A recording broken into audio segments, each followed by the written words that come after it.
பிப்ரவரி 4ஆம் தேதியோட தினமணி நியூஸ் வந்து பார்க்க போகிறோம். ஃபர்ஸ்ட் வந்து எப்போவுமே வந்து நம்ம நியூஸ்க்குள்ளே போகிறதுக்கு முன்னாடி சென்டர் பேஜில் இருக்க திருக்குறள் வந்து படிக்கிறது உண்டு. அதுபடி வந்து இன்றைக்கான திருக்குறள் என்னன்னு பார்க்கலாம். ஃபர்ஸ்ட் அதை பார்த்துட்டு அப்புறம் ஒன் பை ஒன் நியூஸாக வந்து போவோம். ஃபர்ஸ்ட் திருக்குறள் வந்து எதிரதா காக்கும் அறிவினார்க்கு இல்லை அதிர வருவதோர் நோய். திருக்குறள் எண் 429, அதிகாரம் வந்து அறிவுடைமை. வரப்போவதை முன்னே அறிந்து காத்துக்கொள்ள வல்லவ அறிவுடையவர்க்கு அவர் நடுங்கும்படியாக வரக்கூடிய துன்பம் ஒன்றும் இல்லை. இதுதான் வந்து இன்னைக்கான திருக்குறள். நியூஸ்க்கு போகலாம். ஹெட் நியூஸ் என்ன போட்டிருக்குன்னா, இந்தியாவில் தயாரிப்போம் திட்டம் தோல்வி அப்படின்னு சொல்லி காங்கிரஸ் சார்பாக மக்களவையில் ராகுல் காந்தி வந்து குற்றச்சாட்டு வச்சிருக்காரு. இப்போ இந்தியாவிலே தயாரிப்போம் திட்டம் வந்து ஒரு நல்ல திட்டம் தான், ஆனால் வந்து அதை செயல்படுத்துறதுல கவர்மெண்ட் வந்து தவறிடுச்சு அப்படின்ற குற்றச்சாட்டு வந்து அவர் வச்சிருக்காரு. இப்போ வந்து நாட்டில் வந்து இறக்குமதி சார்ந்து இருக்கிறோம், அதை வந்து மாற்றி ஏற்றுமதியை அதிகரிக்க செய்ய தான் இந்த மத்திய அரசு வந்து மேக் இன் இந்தியா அப்படின்னு சொல்லப்படுற இந்தியாவிலே தயாரிப்போம் திட்டம் வந்து கொண்டு வந்தாங்க. அது தோல்வி அடைஞ்சிருச்சுன்னு அவர் குற்றச்சாட்டு சொல்லியிருக்காரு. இப்போவும் சீனாட்ட இருந்து தான் நம்ம அதிகமாக வந்து உற்பத்தியை தொடர்ந்து நம்ம வாங்கிட்டு இருக்கோன்றது சொல்லியிருக்காரு. அது மேக் இன் இந்தியா அப்படின்ற திட்டத்தை பற்றி நம்ம தெளிவாக என்ன ஏதுன்னு பார்க்கணும். இந்த மாதிரி நாட்டில் வேலையில்லா திண்டாட்டம் வந்து அதிகமாகிட்டு இருக்கு. அதை வந்து சமாளிக்க முடியலை, புதிய வேலைவாய்ப்புகளை வந்து உருவாக்க முடியலை, மத்திய அரசு வந்து திணறிக்கிட்டு இருக்குன்னு அதோட சேர்த்து சொல்லியிருக்காரு. நாடாளுமன்ற குடியரசுத் தலைவர் ஆற்றிய உரையில் கூட அவங்க என்னென்ன சொல்லியிருக்காங்களோ அதுக்கு வந்து சில விஷயங்கள்லாம் அவர் மார்க் பண்ணி இதெல்லாம் வந்து அவங்க சொன்னாங்க, பட் அதெல்லாம் நடக்கலைன்ற மாதிரி பேசியிருக்காரு. இந்த கான்ட்ரவர்சிலாம் நமக்கு தேவையில்லை. முக்கியமாக வந்து இப்போ இந்தியாவில் தயாரிப்போம் அப்படின்னு சொல்ல போகிற மேக் இன் இந்தியா திட்டத்தை பற்றி நம்ம பார்க்கணும். இந்தியாவில் தயாரிப்போம் திட்டம் என அழைக்கப்படும் இந்த திட்டத்தோட பேர் நோக்கம் வந்து பார்த்திங்கன்னா தொழில் மற்றும் வர்த்தக வளர்ச்சியை வந்து அதிகரிக்கிறதுக்காக கொண்டு வந்த திட்டம் தான் இந்த திட்டம். உலக அளவில் இந்தியாவை வந்து ஒரு மாபெரும் உற்பத்தி மையமாக வந்து கொண்டு வரணும்னு சொல்லி பிரதமரால் கொண்டு வந்த திட்டம் தான் இது. செப்டம்பர் 25, 2014 இந்த திட்டம் வந்து லான்ச் பண்ணாங்க. டெல்லியில் தான் ஃபஸ்ட்டு லான்ச் பண்ணாங்க. விஞ்ஞான் பவன் அந்த இடத்துல தொடங்கப்பட்டது. 25 துறைகளை வந்து ஃபஸ்ட்டு வந்து அதை மார்க் பண்ணி இந்த துறைகள்லாம் வந்து ஃபஸ்ட்டு இன்வெஸ்ட் பண்ணலான்னு சொல்லி பண்ணியிருக்காங்க. அந்த துறைகளுக்கு வந்து முதலீட்டை ஈர்த்து அதன் மூலம் வந்து உற்பத்தியை வந்து பெருக்கணும், அதுதான் வந்து உங்களோட மெயின் கோலாக இருந்துச்சு. ஸோ இதான் வந்து மேக் இன் இந்தியா திட்டம். நெக்ஸ்ட் வந்து பார்த்தீங்கன்னா இப்போ அடுத்து என்ன சொல்கிறாங்கன்னா, இந்த திட்டத்தை சரியாக வந்து செயல்படுத்தாமல் சீனாவுக்கு தான் மறுபடியும் நம்ம வந்து சீனாட்ட இருந்தால் ப்ராடக்ட்ஸ்லாம் நம்ம அதிகமாக வாங்குகிறோம், அது வாங்குறது மூலமாக சீனாவுக்கு தான் நம்ம வரி அதிகமாக செலுத்திட்டு இருக்கோன்றதை சொல்லியிருக்காரு. அதான் வந்து இங்கே மென்ஷன் பண்ணி சொல்லியிருக்காரு. நெக்ஸ்ட் நியூஸ்க்கு போகலாம். நெக்ஸ்ட் நியூஸ் வந்து என்னென்னு பார்த்தீங்கன்னா, சயின்ஸ் பற்றின நியூஸ். புற்றுநோய் மரபு தரவு தளம் அறிமுகப்படுத்தியது சென்னை ஐஐடி. பிப்ரவரி 4ஆம் தேதி வந்து உலக புற்றுநோய் தினமாக வந்து அனுசரிக்கப்படுது. அந்த நாளில் வந்து அதுக்கான கருப்பொருள், அதுக்கான விழிப்புணர்வு முகாம்கள் நடத்தப்படுவாங்க. அதில் பார்த்தீங்கன்னா இப்போ சென்னையில் ஐஐடி வந்து ஃபஸ்ட் இந்தியாவிலே முதல் முறையாக வந்து ஒரு வெப்சைட் லான்ச் பண்ணியிருக்காங்க. அந்த வெப்சைட் என்னன்னு பார்த்தீங்கன்னா bcga.iitm.ac.in. இதுதான் முதலாவது புற்றுநோய் மரபணு தரவு தளம் அப்படின்னு சொல்லப்படுது. இயக்குனர் வி காமகோடி வந்து இதை பற்றி சொல்லியிருக்காரு. என்னன்னா, இந்தியாவில் பல்வேறு புற்றுநோய்கள் மரபணு ரீதியாக வந்து இருந்து வருகிறது. இந்த இடைவெளியை வந்து சரி செய்யணுன்றதுக்காக புற்றுநோய் மரபணு திட்டம் கடந்த 2020ஆம் ஆண்டு வந்து சென்னை ஐஐடி தொடங்கப்பட்டது. இந்த திட்டத்தில் வந்து நாடு முழுவதும் 500 மார்பக புற்றுநோய் நோயாளிகளின் திசு மாதிரிகளை எடுத்து 960 முழு எக்ஸோம் வரிசை முறையில் சேர்க்கும் பணியை வந்து நிறைவேற்றிருக்காமா. அப்படி சேர்த்த பிறகு பாரத் புற்றுநோய் மரபணு வரைபடம் வந்து வெளியிட்டிருக்காங்க. இது இந்தியாவுக்கு மட்டும் இல்லாமல் உலகம் முழுவதும் வந்து இந்த ஆராய்ச்சி பண்ணுறதுக்கு ஒரு பயனுள்ள விஷயமா இது இருக்க போகுது அப்படின்னு சொல்லியிருக்காரு. இந்த நோயை பொறுத்த வரைக்கும் இது ஆரம்ப கட்டத்திலே நம்ம கண்டுபிடிச்சிட்டோம்னா இது சரி பண்ண முடியும் அப்படின்ற ஒரு நம்பிக்கை வந்து இப்போயும் இருக்குது அப்படின்றத சொல்லியிருக்காரு. இந்தியாவில் வந்து மார்பக புற்றுநோயில் பாதிக்கப்பட்டவங்க வந்து அதிகமாகிக்கிட்டே வரதாகவும் சொல்லியிருக்காரு. இப்போ வந்து அதை பற்றின ஃபுல் நியூஸ் போட்டிருக்காங்க. புற்றுநோய் வந்து தொடக்கத்திலே கண்டுபிடிச்சோம்னா சரி பண்ணிடலான்னு. உலகளவில் வந்து பெரும் சவாலாக இருக்கிறது இந்த புற்றுநோய் தான். அண்மை காலத்தில் வந்து அதோட விகிதம் வந்து அதிகமாகிட்டே போகுதுன்றத சொல்கிறாங்க. சர்வதேச தரவுகள்லாம் சொல்லியிருக்காங்க. இப்போ புற்றுநோயோட வகைகள் என்னென்னு நீங்கள் கொடுத்துருக்காங்க. உடல் உறுப்புகளில் உள்ள எபித்தீலியம் அப்படின்ற திசு இருக்கு இல்லையா, அந்த திசுவில் ஏற்படுற புற்றுநோய்க்கு பேர் வந்து கார்சினோமா அப்படின்னு சொல்லப்படுது. நெக்ஸ்ட் வந்து பார்த்தீங்கன்னா எலும்பு தசை அந்த இடத்துல அந்த இணைப்பு செல்களில் வந்து துணை செல்களில் ஏற்படுற புற்றுநோய்க்கு பேர் என்ன கொடுத்துருக்காங்கன்னா சர்க்கோமா அப்படின்னு சொல்கிறாங்க. அப்புறம் எலும்பு மஜ்ஜை அணுக்களில் வந்து உருவாகிற புற்றுநோய்க்கு என்ன பேர் சொல்கிறாங்கன்னா லுக்கிமியா. இது வந்து முக்கியமானது. இந்த கொஷின் வந்து கேட்டிருந்தாங்க அடிக்கடி. மேட்ச் தி ஃபாலோயிங்கில் கூட இதை கேட்பாங்க, கொடுத்துட்டு இந்தந்த நோய் கொடுத்துட்டு இந்தந்த இதோடதுன்னு சொல்லி கேட்பாங்க. ஸோ அதையும் நம்ம பார்த்துக்கிறணும்.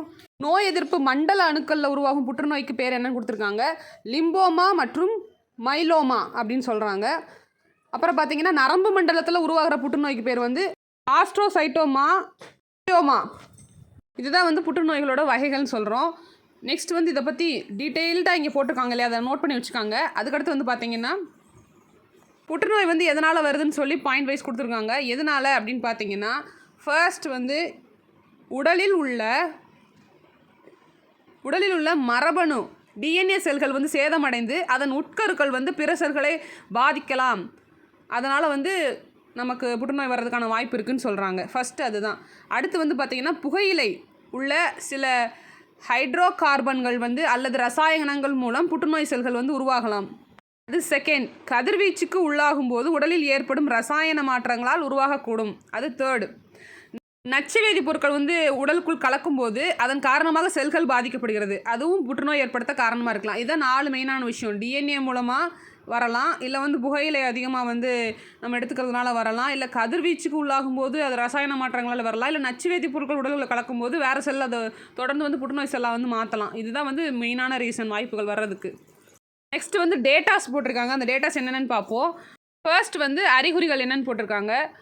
உடல் எடை இழப்பு, சருமத்தில் மாற்றங்கள், தீவிர உடல் சோர்வு, அடிக்கடி காய்ச்சல், சிறுநீர் மலத்தில் ரத்தம், ஆறாத காயங்கள், சளியில் ரத்தம் வெளியேறுதல், உடலில் அசாதாரண கட்டி, விழுங்குவதில் சிரமம், பசியின்மை. இதெல்லாம் வந்து அறிகுறிகளாக இருக்குது. காரணங்கள் வந்து பார்த்திங்கன்னா புகைப்பிடித்தல், மது அருந்துதல், உடன் பருமன், மரபணு பாதிப்பு, வைரஸ் தொற்றுகள், கதிர்வீச்சு பாதிப்பு, இதெல்லாம் வந்து காரணங்களாக சொல்கிறாங்க. நெக்ஸ்ட் வந்து பரிசோதனைகள் என்னென்ன பண்ணுறாங்க இந்த புற்றுநோயை கண்டுபிடிக்கிறதுக்குன்னு பார்த்தீங்கன்னா இரத்த பரிசோதனை, அப்புறம் வந்து கால்போஸ்கோபி அப்படின்ற ஒரு விஷயம், அடுத்து வைரஸ் பரிசோதனை, சிடி மற்றும் எம்ஆர்ஐ ஸ்கேன் மூலமாக, அப்புறம் பயாப்சி அப்படின்னு சொல்லப்படுற ஒரு பரிசோதனை. இந்த 5 பரிசோதனை தான் வந்து பண்ணுறாங்க. சிகிச்சை முறைகள் வந்து அறுவை சிகிச்சை பண்ணுறாங்க, கதிர்வீச்சு சிகிச்சை பண்ணுறாங்க, திசு நீக்கம், மின்னூட்ட சிகிச்சை முறை, கீமோதெராபி, புரோட்டான் சிகிச்சை, இதெல்லாம் வந்து சிகிச்சை முறைகளாக சொல்கிறாங்க. தடுப்பு வழிமுறைகள் அப்படின்னு என்ன சொல்கிறாங்கன்னா முறையான தடுப்பூசி வந்து செலுத்துறது, அறிகுறிகளை வந்து அலட்சியப்படுத்தாமல் இருக்கிறது, ஆரம்ப நிலையிலே பரிசோதனை மேற்கொள்கிறது, ஆண்டுக்கு ஒரு முறை வந்து மருத்துவ பரிசோதனை செஞ்சுக்கிறது, ஆரோக்கியமான வாழ்க்கை முறை இருக்கிறது, மது புகைப்பழக்கங்களை வந்து கைவிடுறது. புற்றுநோய் தரவுகளில் வந்து பார்த்திங்கன்னா ஆண்களுக்கு 13 பேரில் ஒருவரும், பெண்களுக்கு 11 பேரில் ஒருவரும் வந்து புற்றுநோய் வர்றதுக்கு அந்த வாய்ப்பு வந்து இருக்கிறதா சொல்கிறாங்க. 2024 தரவுகளில் பார்த்திங்கன்னா இந்தியாவில் 14 லட்சம் பேர் மொத்தமாக இருக்காங்க. அதில் மக்கள் தொகையில் 1,90,000 பேருக்கும், தமிழகத்தில் 96,500 பேருக்கும் வந்து புற்றுநோய் இருக்குன்னு சொல்கிறாங்க. இறப்பு விகிதம் பார்த்திங்கன்னா 23%, தமிழகத்தில் 14% இறப்பு விகிதமாக இருக்குது. இதான் வந்து புற்றுநோயை பற்றின நியூஸ்.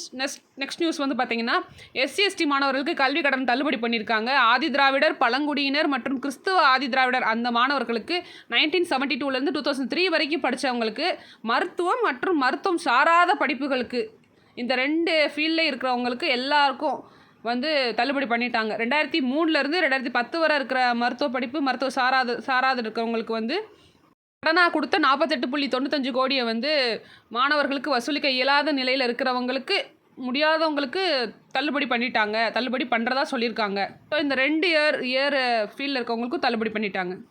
நெக்ஸ்ட் பார்த்திங்கன்னா ஸ்போர்ட்ஸ் நியூஸ். பிரக்யானந்தா முதல் முறையாக வந்து சாம்பியன் பட்டம் வென்றிருக்காரு. டை பிரேக்கர் ரவுண்டில் குகேஷை வந்து ஜெயிச்சிட்டாரு பிரக்யானந்தா. அதுதான் வந்து டாப் நியூஸாக இருக்குது ஸ்போர்ட்ஸில். 87வது டாடா ஸ்டீல் மாஸ்டர்ஸ் செஸ் போட்டி நடந்துட்டு இருந்தது. நமக்கு நல்லா தெரியும், நெதர்லாண்டில் நடந்துச்சு. அந்த போட்டியில் 2 பேருமே ஈக்குவலாக வந்து ஃபைனல் மேட்ச்சில் வந்துட்டு இருந்தாங்க. லாஸ்ட் வந்து டை பிரேக்கர் ரவுண்டில் 2 பேருமே ஒரே சதவீதத்தில் ஒரு சின்ன வித்தியாசத்தில் வந்து ஜெயிச்சிட்டாரு. குகேஷை வந்து பிரக்யானந்தா ஜெயிச்சிட்டாரு. ஸோ அதுதான் வந்து நியூஸ். கடந்த ஆண்டை போலவே இந்த ஆண்டு வந்து குகேஷ் 2ஆம் இடம் கிடைத்தது. கடந்த ஆண்டு வந்து பார்த்திங்கன்னா சீனாவின் வெய்ஈடா அப்படின்ற அவர் வந்து டை பிரேக்கரில் அவர்கிட்ட தோற்று போனார். இப்போ வந்து பிரக்யானந்தாட்ட தோற்று போயிருக்காரு குகேஷ். வந்து சேம் வந்து கொஞ்சம் ஒரு சின்ன வித்தியாசத்தில் தான் தோற்றுருக்காரு. பார்த்திங்கன்னா பிரக்யானந்தா ஃபர்ஸ்ட் 8.5 பாயிண்ட் தான். அதே 8.5ல் தான் வந்து குகேஷும் இருக்கார். ஓடிர் பெக் அப்படின்ற உஸ்பெகிஸ்தானோட பிளேயர் வந்து 8 பாயிண்டில் 3rd பிளேஸில் இருக்கார். இதில் என்ன சிறப்புனா விஸ்வநாதன் ஆனந்த் இருக்கார் இல்லையா, செஸ் சாம்பியன், அவருக்கு அப்புறம் வந்து 19 ஆண்டுகள் கழித்து பிரக்யானந்தா இந்த போட்டியில் சாம்பியன் பட்டம் வென்றிருக்காரு. விஸ்வநாதன் ஆனந்த் வந்து 1989ல், 1998ல், 2003, 2004, 2006 இப்படின்னு வரிசையாக வந்து அவர் சாம்பியன் வென்றிருப்பார். அதுக்கடுத்து மறுபடியும் ஒரு இந்தியர் வந்து சாம்பியன் பட்டம் வந்திருக்காங்க. நெக்ஸ்ட் நியூஸ் வந்து பார்த்திங்கன்னா நமக்கு தெரிஞ்சது தான், டேராடூனில் நடந்த national games 38th national games நடந்துட்டு இருக்கு இல்லையா, மறுபடியும் ஒரு தங்கம், ஒரு வெள்ளி, 3 வெண்கலம்னு சொல்லிட்டு போட்டியோட முடிவில் வந்து பார்த்தீங்கன்னா 9 தங்கம், 12 வெள்ளி, 13 வெண்கலம் அப்படின்னு 34 பதக்கங்கள் வந்து தமிழ்நாடு வாங்கியிருக்கு. நெக்ஸ்ட் வீடியோவில் வந்து பார்த்தீங்கன்னா இது யார் யார் எவ்வளோ பதக்கங்கள், என்னென்ன பதக்கங்கள் வாங்கினாங்கன்னு நம்ம டீட்டெயிலாக ஒரு வீடியோ போடலான்னு இருக்கிறோம். ஸோ வந்து அது நமக்கு இப்போ பார்க்காம மிச்சதெல்லாம் நம்ம பார்த்துக்குருவோம்.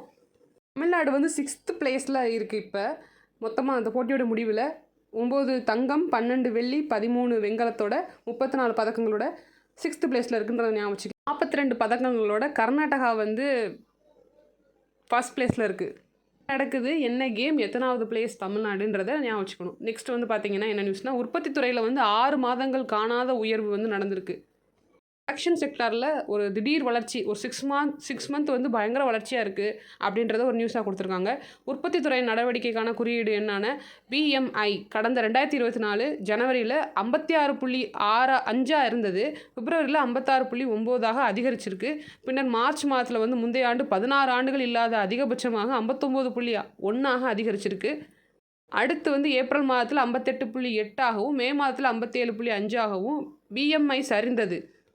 மறுபடியும் பார்த்தீங்கன்னா அப்படியே ஸ்டெப் பை ஸ்டெப்பாக வந்து அதிகமாகி இப்போ வந்து இந்த 6 மந்த் வந்து வரலாறு காணாத வளர்ச்சி உயர்வு வந்து நடந்திருக்குன்றதை இந்த இதில் மென்ஷன் பண்ணி போட்டிருக்காங்க. இந்த பாயிண்ட்ஸ்லாம் வந்து நம்ம மெயின்ஸுக்கு எடுத்துக்கலாம். நெக்ஸ்ட்டு நியூஸ் என்னென்னு பார்த்தீங்கன்னா, நமக்கெல்லாம் தெரிஞ்சது தான் அண்ணா நினைவு நாள். அந்த நினைவு நாளை ஒட்டி எல்லா தலைவர்கள் வந்து அண்ணாவுக்கு மரியாதை செலுத்தியிருக்காங்க.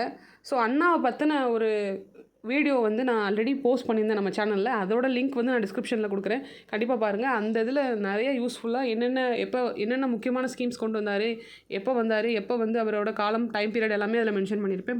படிக்கிறதுக்கு ரொம்ப யூஸ்ஃபுல்லாக இருக்கும். அதை நான் டிஸ்கிரிப்ஷனில் போடுறேன். ஸோ வந்து 56வது நினைவு நாள், அண்ணாவோட முன்னாள் முதல்வர் அண்ணாவின் 56வது நினைவு நாள். நெக்ஸ்ட் வந்து நம்ம ஆல்ரெடி பார்த்தோம் இல்லையா, யாழ்ப்பாணத்தில் வந்து திருக்குறள் வளாகம் ஓப்பன் பண்ணியிருக்காங்கன்னு. சிவபூமி திருக்குறள் வளாகம் யாழ்ப்பாணம் மண்ணில் வந்து ஓப்பன் பண்ணியிருக்கதா போட்டிருக்காங்க. அதில் சிறப்பு என்னென்னா, கையால் செதுக்கப்பட்ட 1330 குறள்களும் அங்கே வந்து இருக்குது.